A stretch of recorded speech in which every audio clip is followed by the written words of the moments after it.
Hey there, welcome to the Movie Review Mom YouTube channel. I'm the mom and I do the movie reviews. And my goal is to give you the heads up on filmmaking quality and content so that you can make the best decision as to whether or not you want to spend time or money or sometimes both watching a specific film. So I always do feature film reviews, but I also like to do documentary reviews. And that's what I'm doing today. So the film that I'm reviewing today and featuring is called After Death. This fascinating documentary takes a look at people's life after death experiences. It will play in select theaters on October 27th. 2023. That's my son's birthday.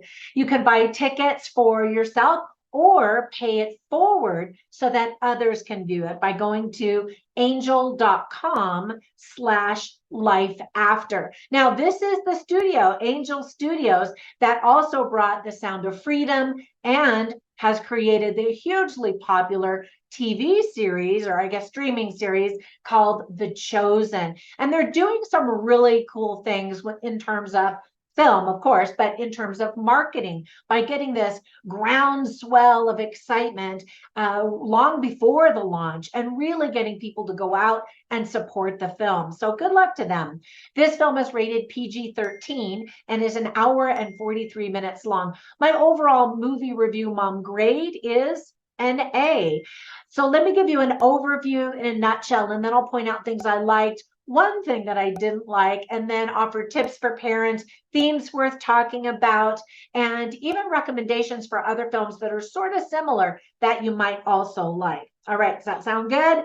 Here we go. In a nutshell, Dr. Jeffrey Long, Dr. Michael Sabom, and author John Burke have spent decades researching and interviewing patients who have lived through these near-death experiences.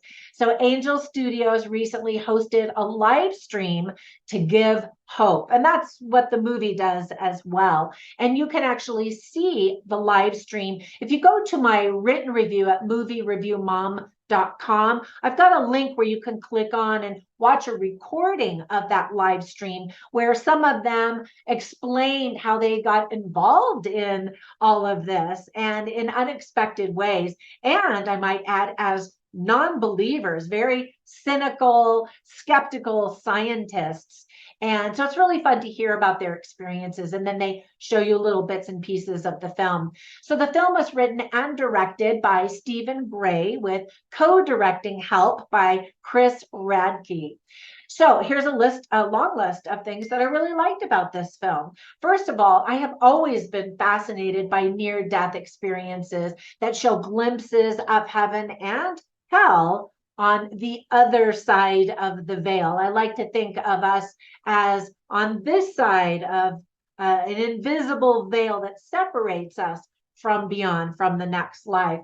I've read many, many books, and I never tire of hearing of people's experiences. I believe them, and personally, I have faith that we will continue to live after we leave this mortal life. I think it's really important to have an open mind, especially if you're going to go into watching this movie. Now, I think a lot of Christians or other faithful people that believe in life after death will automatically be excited to see the movie. But I'm hoping that some who are maybe agnostic or just don't know what to believe or if they believe in all of that will go in with an open mind as well. So in the film, a lot of experts are consulted after various people share these near-death experiences. And what's fascinating is that the experts weren't religious before they were introduced to these people who had the experiences. And most of them, as I mentioned, were scientists, doctors, or academics.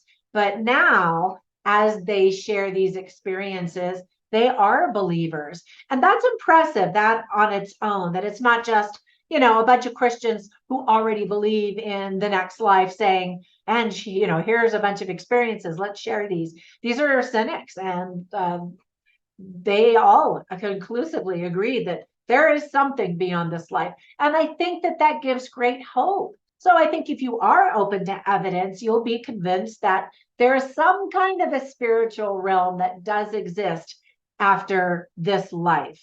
And again, I find that to be a very comforting doctrine.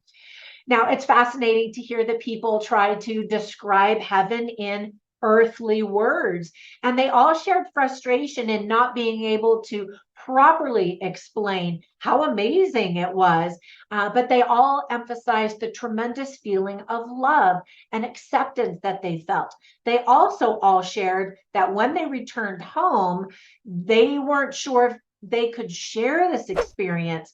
And some of them shared the experience that when they did explain what happened to a loved one or a doctor, that people just thought they were crazy. Several people lost their marriage and their friendships over having shared these experiences, which is really sad. It's understandable because a lot of people don't believe that there's anything after this life. And so they just think that they're kooks, but that's why I say be open-minded. Keep watching the special message at the end of the movie, which is also a sweet little message. So the common thread through all of the stories is that there is life after mortality and that there is a God or a supreme being who's in charge of it all, who just emits incredible amounts of love and acceptance. So the filmmakers have explained that their goal for the movie is for the movie to simply give hope to the world, and that a better understanding of death will give our lives more purpose. And I really liked that element as well. When these people who came back, they had a renewed clarity on what their purpose was in life. And I think most of us are hoping for that clarity and even that confirmation that you're on the right track, that you're doing the right thing. You're doing the thing you were meant to do in this life, kind of a thing, right? So at the end of the movie, we see these words on the screen, quote, "Your life is precious and meaningful. If you or a loved one is in danger of suicide, please call 988, end quote. And I thought that that was really sweet, that they want everybody to know that their life has meaning and value. And we all want to know that, don't we? So the song at the end of the movie is called More Hope Than Ever. It's performed by Justin Gesso and Fernando Garibay. And another lovely song was called In Heaven, performed by Chris Kilala. And I really enjoyed both of them. Just a gentle, soothing, comforting melody and lyrics that speak to your soul. And again, I like these kinds of movies because they're often very different than what we're seeing. And in fact, for this movie to come out in October is a true gift because so many horror, slasher, murder movies are coming out in October because it's Halloween. And so it's nice to have a contrasting offer or just another choice, right? In case you're not into all this creepy, scary stuff. Now, I only could really think of one thing that I didn't like about the movie, and that is that the stories bounce around from person to person, only telling bits of their story at a time. And there were quite a few people, and so by the time it went back around to one person we had heard from before, I was like, okay, what was their story about? And so it might have been nice to have heard the full story and then move on to the next person. But I get it, though. It's a way to move through the movie and do so in stages as these for example, all of these people, how they felt when they first died. And across the board, they all didn't realize that they had died. They didn't feel like they had died. They felt that they were still existing, but something was different. And they all looked down on their dying bodies. And for many of them, it took a while to figure out what was going on. Anyway, and then it goes through the next stage, when they're escorted or they see the tunnel or the bright light and they're escorted, and who is there on the other side to greet them and what the feelings are and the messages and that kind of thing. And so I get that it's a nice way to present a story in stages in an organized thread. But because I think there were so many, or at least it felt like there were so many, I had to keep thinking, wait, what was their story? Oh yeah. And then the story would go on. So it felt a little bit maybe disjointed, I think. But again, I get it. It's actually a very popular method of filming documentaries these days. So I understand why they did that. All right, let me give you some tips for parents. It is a family-friendly movie in the sense that it will spur lots of very interesting conversations between you and your children. However, there are some violent descriptions of death. People are dying in car accidents and plane crashes and, stuff like that. And there's talk of drug use. We do see some blood. We see reenactments of dying bodies and that kind of thing. So if your children are old enough, then I think you could have some really great conversations. So speaking of conversations, here are some themes that are definitely worth talking about with whomever you watch this movie. For example, life after death, of course, courage, family, hope, God, and love. And I think it would be a really interesting conversation as a family or a group of friends to talk about how can we show more love and support in this life? If that's what it's all about, how can we enhance our love, increase our love, and then demonstrate that love to others? I think that would be a great conversation. All right, so let me give you some recommendations for 3 films that I instantly thought of as I was watching this one. The very first is a documentary from a friend of mine. Many years ago, I had my first miscarriage and was devastated and was reaching out for emotional support and came across this book written by my friend Sarah Hines. She had been collecting stories from true accounts from women who had had experiences hearing or seeing their preborn children, and then sort of near death experiences, life before mortal life and life after mortal life, that whole thing. And I've just been so fascinated and have read all of her stuff. When Facebook finally was invented, I reached out and we became Facebook friends for years. And then finally, I got to meet her. I invited her to a creative conference. It was for writers, publishers, filmmakers, TikTokers, YouTubers, speakers, artists, musicians, all creatives. And so she was telling me, I'm an author coach. And so she was reaching out to me for some help with one of the books that she was writing. And so I said, you've got to go to this conference. It's amazing. And there are filmmakers there, and they are very open-minded to religious content.